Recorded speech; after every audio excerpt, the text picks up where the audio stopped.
অঞ্জলিস কিচেনে আপনাদের সকলকে স্বাগত। বন্ধুরা, আজ আমি করে দেখাবো কষা হালুয়া চাঁদা। কষা হালুয়া চাঁদাটা কিভাবে তৈরি করি বন্ধুরা, আপনারা দেখতে থাকুন। প্রথমে আমি হালুয়া চাঁদা মাছগুলোকে কেটে নিচ্ছি। তবে এই চাঁদা মাছকে অনেকে অনেক নামেই ডাকে, কিন্তু আমরা বলি এই চাঁদা মাছটাকে বলি হালুয়া চাঁদা। যাই হোক, মাছটাকে পরিষ্কার করে কেটে বেছে নিচ্ছি। মাছ তো বন্ধুরা যত ভালো করে পরিষ্কার করে কাটা বাছা হবে তত স্বাদ খুব ভালো হয়। এইভাবে আমি এক এক করে হালুয়া চাঁদাটাকে ভালো করে কেটে পরিষ্কার করে নিচ্ছি বন্ধুরা। তারপরে এটাকে এক এক করে কেটে ভালো করে দেখুন বন্ধুরা, কেটে নিলাম। তারপরে ধুয়ে নিয়েছি। ধুয়ে নিয়ে ওই ধোয়া মাছের মধ্যে পরিমাণ মতো লবণ ও হলুদ দিয়ে দিচ্ছি।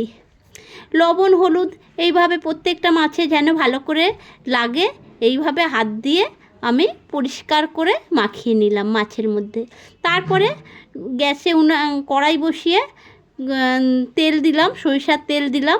সরিষার তেল দিয়ে ভালো করে চারিদিকে কড়াই লাগিয়ে দিলাম তেলটাকে। তেল গরম হয়ে গেছে বন্ধুরা।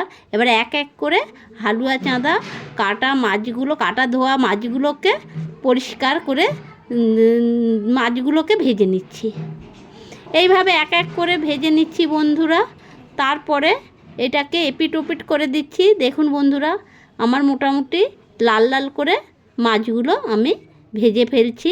এক পিঠ হয়ে গেছে, আর এক পিঠ এইভাবে উল্টিয়ে পাল্টিয়ে দিচ্ছি বন্ধুরা। এইভাবে আমি হালুয়া চাঁদা মাছগুলোকে ভেজে নিচ্ছি। মোটামুটি আমার মাছ ভাজা হয়ে গেছে। এইবারে একটা থালার মধ্যে আমি মাছগুলোকে এইভাবে তুলে নিচ্ছি বন্ধুরা। মোটামুটি আমার হয়ে গেল মাছ ভাজা বন্ধুরা। এইবারে করতে হবে কি, কড়াইয়ে তেল দিতে হবে। মাছ ভাজাগুলো হয়ে গেল। এবারে কড়াইয়ে আরেকটু তেল ছিল, মাছ ভাজার তেল ছিল, আরেকটু তেল দিয়ে দিলাম। আর কিছু লঙ্কা, শুকনো লঙ্কা ফাটিয়ে দিলাম। এরপরে গোটা জিরে দিয়ে দিলাম ফোড়নের জন্য গোটা জিরে দিয়ে দিলাম আমি পেঁয়াজ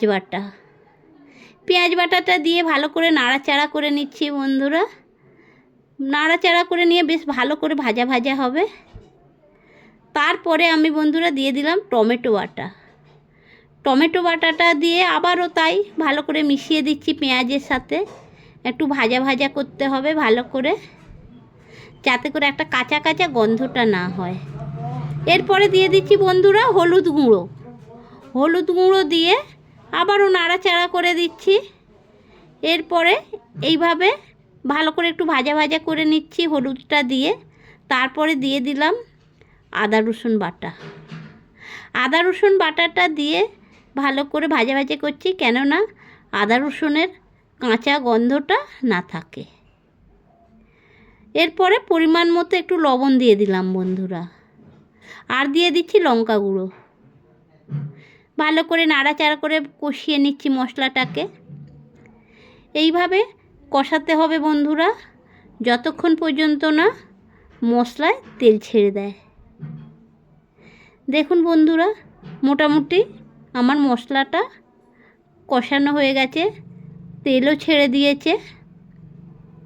এইভাবে আমি ভালো করে কষিয়ে নিয়ে এর মধ্যে পরিমাণ মতো জল দিয়ে দিলাম।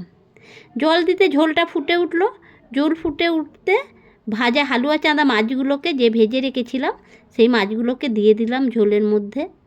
তারপরে সব শেষে দিয়ে দিচ্ছি বন্ধুরা গরম মশলা দিয়ে ভালো করে নাড়াচাড়া করে দিচ্ছি, যাতে গরম মশলাটা মাছের মধ্যে ভালোভাবে মিশে যায়।